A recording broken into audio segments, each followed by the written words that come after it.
This episode of Warp 5 is brought to you by Audible.com, offering more than 150,000 titles for your smartphone, tablet, or desktop. To get a free audiobook of your choice, visit audibletrial.com/Trek.fm. Also, help us keep Star Trek discussion coming to you each day by becoming a Trek.fm patron through Patreon. Get access to exclusive content and become part of the team. You'll find all the details at patreon.com/TrekFM. That's patreon.com/TrekFM. Hi, I'm Anthony Montgomery, Ensign Travis Mayweather on Star Trek Enterprise, and you're listening to Trek.fm.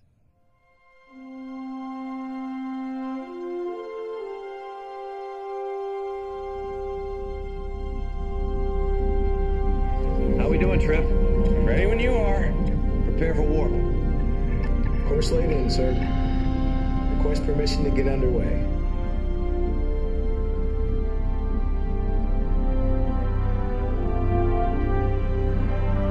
Let's go.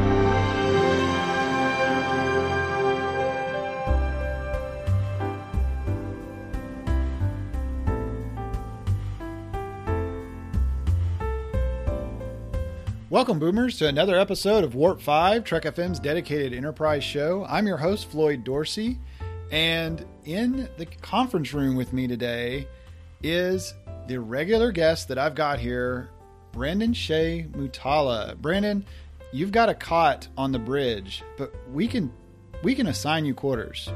You know, you don't have to sleep on the cot. Sure. Yeah, I'll take some quarters. Do I have to share them with anybody? I don't have to share them with you, do I? No, not with me. Not with me. No. I mean, you might have to. You know, you might have the bunk. You might have to call the top bottom bunk, but I don't know. We can just work that out. You know what? You don't have to rearrange anybody. You don't have to move anybody. Tell you what, just give me Daniel's old quarters. Oh, yeah. There's a story behind that quarters. I don't know if you want to sleep in there. That's why I want to sleep in there. Oh, I got you. There you go. That'll work. That'll work. No one else does, but you do. There you go. All right. So for this episode, Boomers, this is actually episode 99. So we're coming up on a big mark for Enterprise. And what I had talked to Brandon about doing was let's name the little things about Enterprise that we really like. It's not like really a top 5 or top 10 list, but just what are the things that we really like or love about Enterprise. And I also actually asked listeners on Facebook what were some of those things, and I'm going to be reading some of those also as we go along. Well, before we get into that, you realize there was only 98 episodes of Enterprise. So we are now officially one more than there was Enterprise. This is episode 99. Very good. Yeah. That's pretty awesome. That's just crazy, to think about how many episodes over all these years, and it started, it was like 3 years ago that it started. So yeah, that's pretty awesome. That's pretty great. So to get this kicked off, I'll go ahead and get it going. I posted on our Facebook group, the question prompt for the listeners was, I said that it could be something that was similar to other series or maybe something that was unique, but what is it that we really like about Enterprise? So the first thing that I said was I really liked how Shran just throws his drinks back. Like he throws shots back like a boss. So that was, I don't know how many other Star Trek characters are around or anything that did that, but I just thought that was pretty cool for Enterprise. So Brandon, what's something that you've got? What's a little thing that you have? I really liked Travis's station and how that chair kind of moved left and right. They didn't really have anything like that on the other shows until like later on in the movies. I think they did it with Nemesis or something like that. But I thought it was really cool how that chair moved around, and it was like he did both of the jobs that they were doing, almost with Data and, well, I guess Crusher or whoever. But I always thought that his station was pretty cool. That is actually pretty neat, and I really like that, and it kind of brings in maybe Tom Paris's station in Voyager a little bit. The Travis's station looks a little more practical, to me. But yeah, the sliding chair, that's pretty cool. So Justin Oser actually said that he thought that the sounds on the bridge when the crew takes action is something that is very deeply satisfying to him. And he mentions that when he hears Travis lay in course or Malcolm fire a weapon, whenever he's watching Enterprise, those are things that makes him feel like he's really in their world, and he misses it on rewatch. So I thought that was pretty cool. The sound effects, it wouldn't be the same without the Star Trek sound effects. Yeah, I think they kept it pretty true. Like, it sounded close enough to what we were used to, but different enough that it was a prequel version of it. Right. Yeah, I really appreciate that also. So another little thing that I really liked was Archer's office pacing. So you know what I'm talking about here. Like, he barely had an office. It was like a closet. It kind of came to an end, and it had the roundness of the disc, or the saucer section that came down. So you think about Picard's ready room. It was just gigantic. And it may have actually been bigger than Sisko's office, but he had a pretty nice size office. And then you had Janeway's office, and Janeway's office is huge. Right. Like they have couches and pull out beds and stuff like that in their offices probably. So Archer goes in to pace in his office like he does toward the end of the series, like during season 3. And you know what he has to do when he paces in his office? He has to duck. Okay. The pipes coming through the office.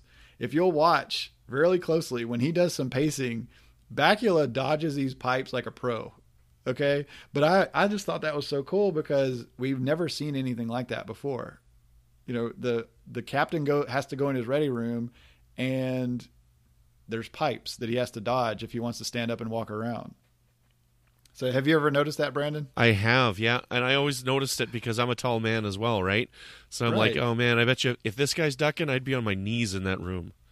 Right. Yeah. And I noticed things like that, like walking through the doors with the lip and the top on the doors, that's awesome. Brings the submarine thought into it. But yeah, as myself, like I'm 6'3", so walking through one of those doors, I've got to lift my leg up and duck my head to get through.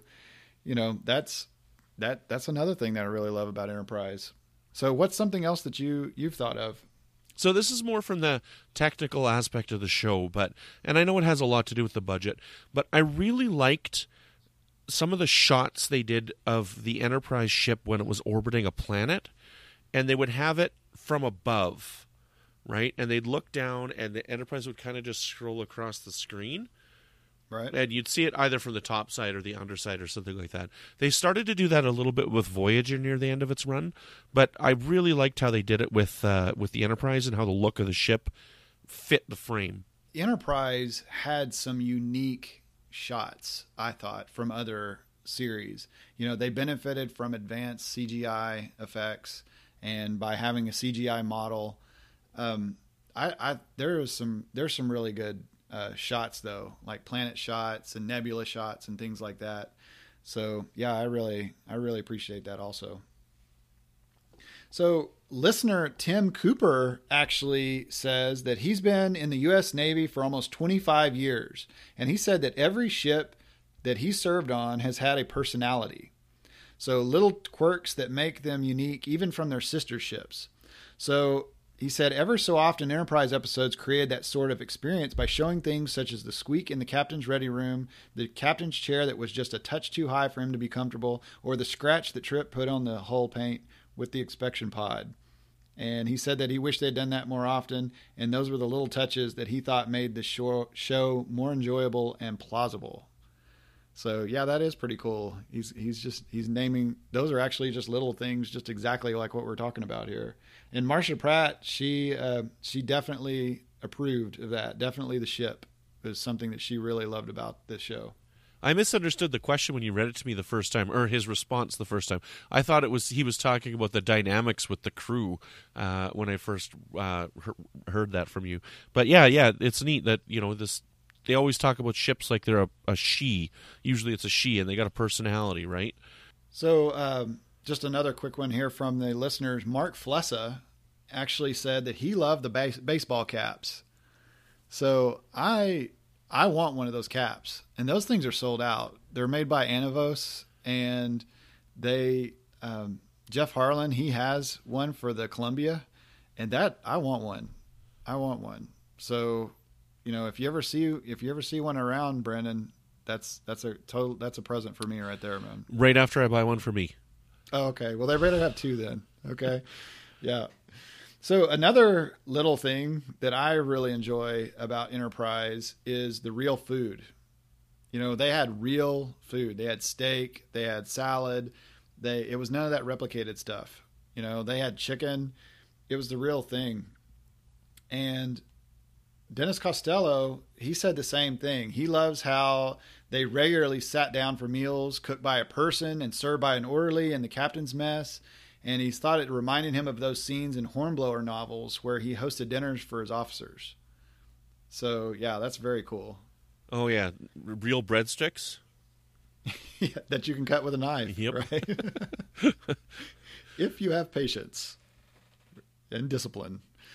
So, Brandon, what's another little thing that stands out for you? Okay, so this is on the technical aspect again, but I got to say, I really appreciate the fact that Enterprise was shot in widescreen.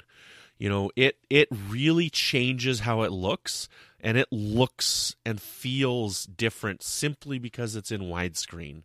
And I really like that. I remember watching a preview, and I think it was on for, I'm pretty sure it was for Equinox Part 2 of Voyager, right? Which is the 6th season premiere. And the trailer on UPN showed it in widescreen. I'm sure of this. I remember this 100%. I remember this commercial, and it was Janeway coming out of the elevator with a rifle, like a phaser rifle. And I'm like, oh, this is great. They're starting to film Voyager in widescreen, and they never did. So I don't know why they would have panned and cut off the tops and bottoms, but I'm really digressing here. But simply the fact that it's filmed in widescreen gives it such a different feel. Yep, I totally agree. It's very cinematic. Starting with Broken Bow and the shot in high def, that helps it so much. And it looks so good now. You put a Blu-ray in, or you're streaming the high definition on a LED TV, it looks so good. This series looks like a movie, I think. So, yeah, I totally agree. So, listener Brian Yates said that he likes how everything was new on Enterprise, and how little nods to technology that would later be commonplace in the Trek universe. So, yeah, like the part where Malcolm mentions to Travis that we've got the new transporter, so when are you going to use it? Or Travis, kind of, I'm paraphrasing here. After you do.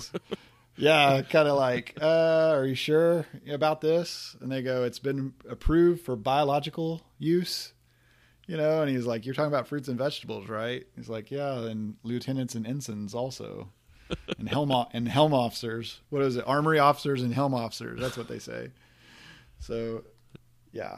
I would never get into a transporter, ever. Right. That is a debate for Metatreks, and we've kind of actually had that on Warp 5 before, where it's, what does it actually take to be beamed away? And what are you when you get there? And then how did you get there? And what had to happen for you to leave here to get there? So yeah, that's a whole other thing. Also, just talking about the technology, the torpedoes. Do you remember? How the series actually starts off with the little pop gun torpedoes? Yep. So they're gonna fire the torpedo, and you're thinking, yeah, here we go, we're gonna blast these guys, and then they shoot this little pop gun torpedo that goes out and just kind of bang, it just bounces off the ship. So yeah, that's another little thing that I like is movie night. It's similar to the card game that they had on Next Generation. And did they have a movie night on Voyager? They did in one episode. So there was a season 7 episode where Tom Paris was going to take Polana on a date, and they were going to go see a 3D movie, and then it ended up this investigation. It was a murder investigation without it being murders. These people were all put in comas and stuff, right? And the episode ended. They were all sitting down to watch a 3D movie and eating popcorn, but that's really the only one that they had. Okay, I thought I saw that, so that's why I was wondering. And that Voyager would have been, I mean, it's sort of the centuries ahead example of what Enterprise had. I mean, they were out there, and this is their entertainment. And I mean, you think about it, the NX-01 was in a really, really small neighborhood compared to all the other series later, but they were really, really far from everyone else. There was no one else out there, so. I don't know why that just popped into my head about Voyager.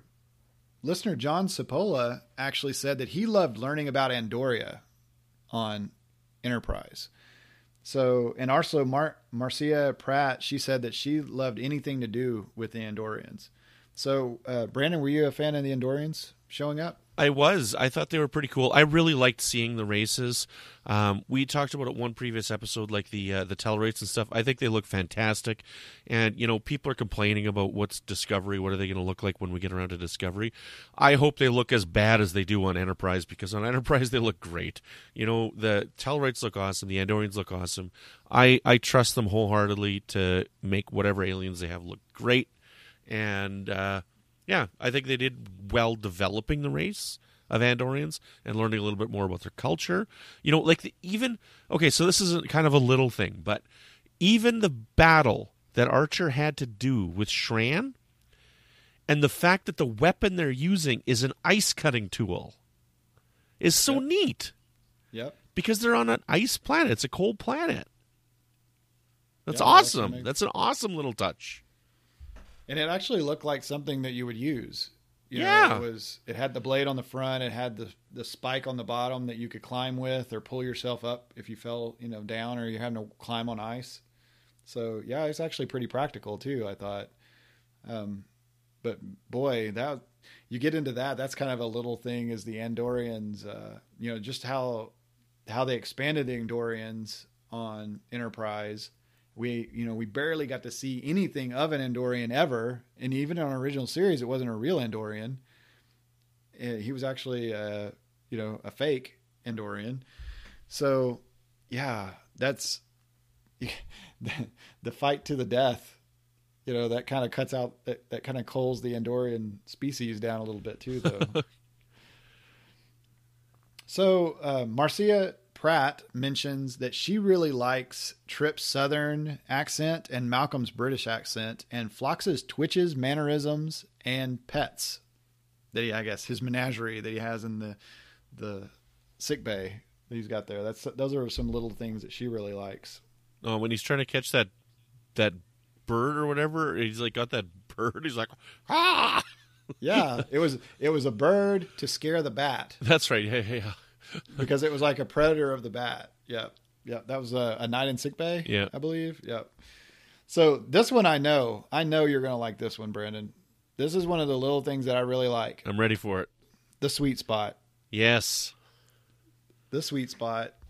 We get to see the first part of that in Broken Bow, and it's brought back later in season 2, and it's just so cool. And the way they explain it as that it's stuck in between two gravity plates, basically, that it creates this weightless spot, the 0G spot. And that just, I don't know. I like science of Star Trek, and I like it when there could be some hard science in it. I mean, of course, we're talking about anti-grav here, so it's not too hard of science. But if it existed, that actually kind of makes sense. So that's a little thing that I really like about Enterprise.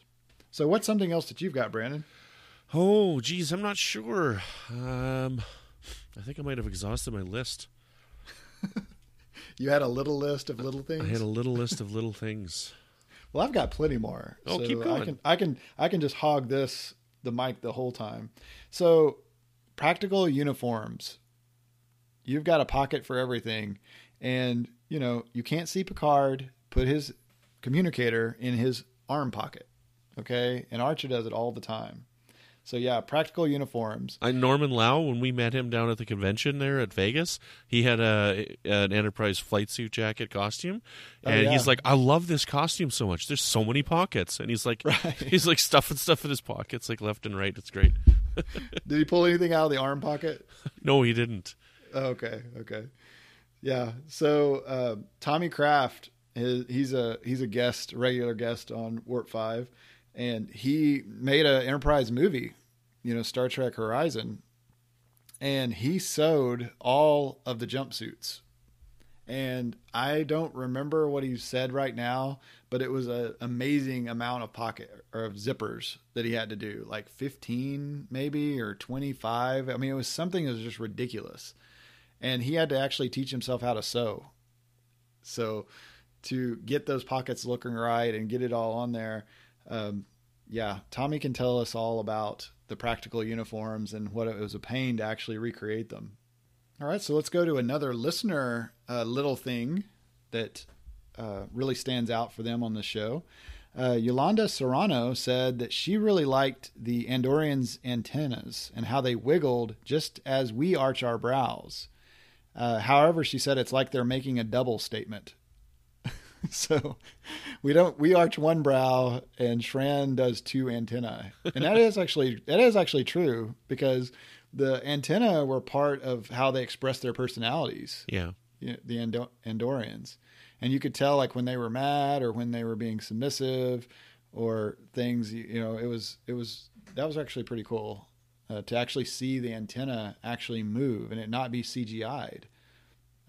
So I think Jeffrey Combs actually mentioned in her interview that there were only a few of those that were actually motorized, and that there was, I think, someone just off screen that controlled them. Okay. Like remote control. So that's pretty cool. And David Tiberius Strock. This is something that you might really appreciate here, since you're the host of Melodic Treks, Brandon.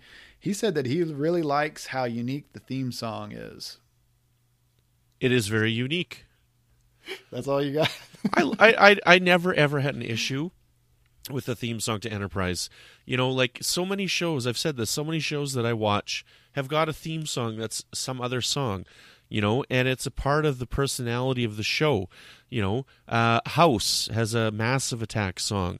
One of my favorite shows that didn't last very long is called John from Cincinnati, and they had a track called Johnny Appleseed, which is a great track. Sopranos used a song, right? Like just about everything uses some kind of song. It's just the way that television goes, and I really don't understand what the uproar was over it myself. Yeah, it kind of threw me back, because I was so used to the instrumentals, and then hearing the words to the song, it did, I'll have to admit, when I first saw it, it threw me back. Like, I wasn't really sure, there wasn't a Star Trek on the front of this. It was just called Enterprise, and it had words on the song, but the visuals were so awesome that it just, I kind of like tuned the music out a little bit. But then after I got to watching it again on rewatches and listening to the music, the music really goes with the visuals, and it really goes with the series. If people will give it a chance, like really listen to it, it really goes with the series. So thank you so much, David. And what's even more amazing is the lyrics are so perfect, and it was written for Patch Adams, It wasn't even written for this. I don't know. I didn't know that myself. Oh, yeah, it was written for Patch Adams. Very good. So another little thing that I like about Enterprise, and it kind of showed up a little bit in Kirk's time, but not so much, because it seemed like we were always somewhere with Kirk, and it was the isolation, like how big of a deal isolation is for them. They are really out on their own, and that was completely different than Next Generation.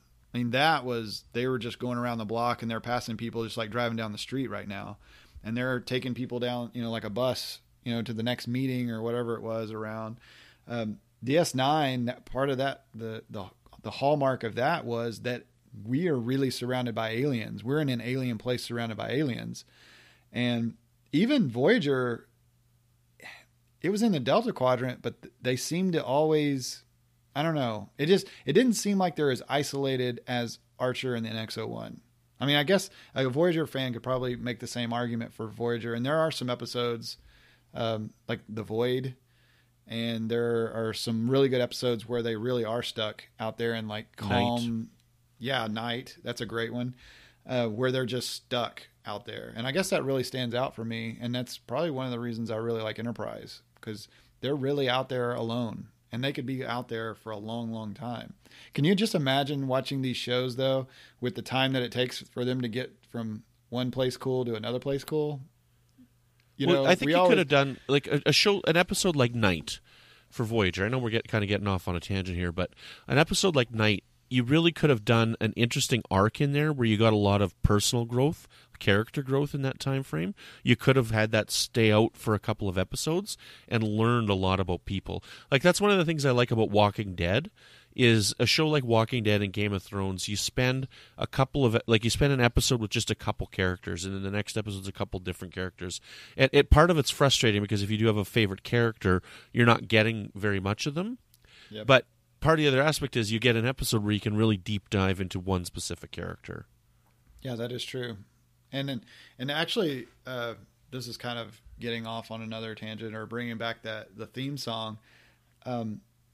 There are a lot of shows now that hardly have theme songs. Mm-hmm. Like, it's less than 5 seconds. So if you took this show Enterprise and you gave like a 5-second intro, you have 2 more minute and 30 seconds more of character. Right. And you could actually get into that. And then and a lot of people that say they're thrown off by the song, they might not even have to worry about that for Discovery. It may not even have a theme song. It may just have a little quick tune. Oh, I'm sure they will. I think Discovery's going to be close to an hour, no commercials, and they'll have a full, like Game of Thrones. Game of Thrones has got like a, what is it, like 80 or 90 seconds for a theme song. Oh, really? Yeah. Oh, okay. Okay, I hadn't even really noticed that. Okay. But I just noticed they're like Dark Matter is a popular sci-fi series, and their intro is like 5 seconds. Okay. I mean, it's very quick, and it's like a quick cut in between. They start the show, there's a cliffhanger, they do 5-second quick cut, and then boom, they're off to the next scene. Well, I've been watching Supergirl with my daughter, and there's like nothing there. They actually don't really have a teaser. It's like 10 minutes, and then they of solid action and show, and then they blast you with the Supergirl theme, which for like just a few seconds, and then it comes back with the credits. But that's right. Like with commercials on that show, that's 15 minutes into the episode before they're showing you the credits, because they just had a 10-minute teaser. Right. So yeah, that's actually a little extended of what you usually get. Well, talking about Supergirl isn't the only thing we've been talking about here on the network. We'll get back to the Enterprise listener, Warp 5 listener thoughts here. So J. David Miller said that he thought that the Tellarites were funny in the way that they like to argue with people. And the 3-episode arc in season 4, starting with the Babel. He also thought that the episode North Star, season 3, episode 9, was really cool going into the Wild West. And he said, yeah, I'm an Enterprise addict. I've watched the series many times, and I thought they did an excellent job making the series. So what did you think about the Tellarites? Love them. And I think it's interesting how they, when you first watch the Tellarites in Journey to Babel, that you think that they're just kind of rude characters and you think the guy's fighting, but they actually took that and developed it into being a trait of that race. I think it's really interesting how they did it, and they really expanded on it in the novels, but then they've expanded on it in the television show as well. And again, I love how they look in this show. They look so great. They kind of show their prowess by how rude they can be, or they're showing you how good of a mood they're in by the put downs that they give you or something. It's like opposites. And I really, really, I mean, we've talked about this before, but I really like their makeup in Enterprise. They really took the Tellarites and did something with it. I mean, it didn't just look like a pig. It looked like it could really be a humanoid pig, or something and I know Larry Nemechek, he really, really liked the hoof idea, but the fingers, it kind of makes sense. What doesn't make sense. We should get Larry Nemechek on, and we should do a supplemental episode where we just talk and we act like we're Tellarites and we just insult each other for the whole episode. He would probably love it. What do you think? I think it's a good idea. Yeah, I don't know. That would be. I might have to get coached by our listeners on like give me some good comebacks, kind of like Hoshi was with Archer. Before she met, I might have to get coached a little bit. Mark Nelligan said that he really loved the not so friendly relations that Archer had with Vulcans, and he also liked the Andorian story arcs as well. So the not so friendly relations with Archer, Archer had a little bit of a chip on his shoulder for Vulcans. Not so friendly relations. That sounds kinky. Yeah. So that's a Trek.fm After Dark, right? So, yeah. And again, the Vulcans didn't act very Vulcan-y. They acted a little closer to humans, a little more selfish. And then Archer also kind of, they pushed Archer's buttons, especially there at the beginning. Yeah, I actually liked the Vulcans and then how they worked with Archer at the beginning of the series. So the last little thing that I actually have on my list are the set details. So you've got serial numbers, you've got screens, that the actual information on the screens actually made sense. I love that about Enterprise. So did you notice that on your first time you watched it? Not really. When I watched it, I wasn't really paying attention to the set details too much. I was just kind of looking, what is this show and what have they gotten me into here? So it took me a little while, but before I started to notice those things, I think it was probably a couple of seasons in before I started to notice the set details. So yeah, I've told everyone that I'm an original series fan, and that's one of the things I really like about Enterprise. It really, really calls back, probably more than the other series do. I mean, a lot of people say that they think that Deep Space Nine is probably more like the original series, but when you really come down to it, like shot for shot, just the way they're doing it, Enterprise really led into the original series. So, as an original series fan myself, I really appreciate that about the series. So, was there any other little things that stood out to you, or any other little tidbits that stood out to you, Brandon? No, those were some pretty good items that the listeners came up with. I think those are some pretty fun little things, and I think that shows that everybody sees different things when they're watching TV. Yep. And then what makes it your favorite thing? Some things are kind of funny, and some things are personal, but it's the little things. That's what makes it awesome. That's Right. what makes it really stand out. And I would have to be completely messed up if I don't mention Feasel. Feasel Phlox, she is a little thing that really makes Enterprise special. So shout out to Feasel there. So yeah, talk about little things on Enterprise is not the only thing we've been talking about here on Trek FM this week. So here's some things you may have missed elsewhere on the network. Previously on Trek.fm. To the journey! Yeah, that's what happened to the Equinox crew, actually. We never did find out what happened to them, but in my headcanon, they're actually in little hamster wheels down in engineering, making the ship go a little faster. Faster, Mr. Lessing, faster! Melodic Treks. Now, both of those tracks make me think of Indiana Jones. Yeah, I definitely think you're kind of right there. I'm not ashamed to admit that I have only ever seen the fourth Indiana Jones movie.